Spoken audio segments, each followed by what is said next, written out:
So Taurus, your week beginning the 10th of November forecast saw two very important events right at the end of last week, which are still very influential at the start of this one. Uranus returned to your sign on Saturday, where it will be through to the 26th of April. It continues its retrograde through to the 4th of February, but by coming back into your sign, its last visit through these next 5 months is really another opportunity for you to think about your individuality. But it does clash with Mars right at the start of this week, which is in a part of your chart which is much more to do with your deepest connections. And that's a difficult thing to balance. Also, Mercury, the communicator, went into a retrograde at the very end of last week, and like Mars, is in your 8th house. They come together in a conjunction at the heart of this week.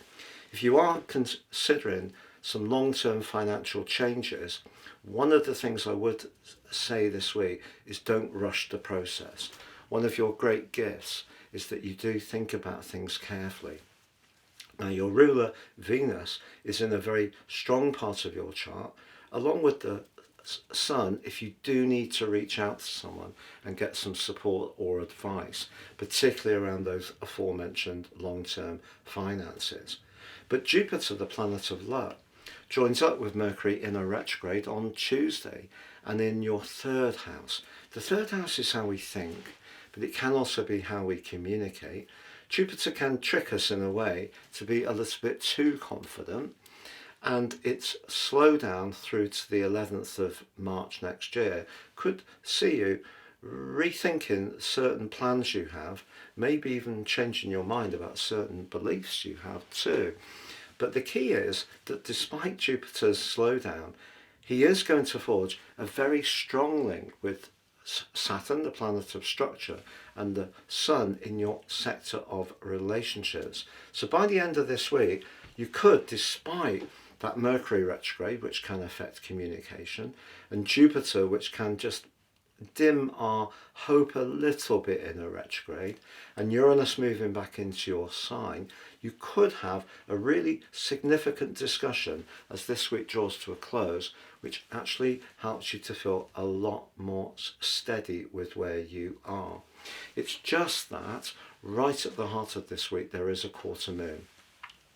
And if there is an emotional dimension around a relationship, perhaps you've got two friends who are not getting on very well, you might find yourself in some ways as like the middle person, trying to keep the peace between them with that quarter moon which occurs on Wednesday.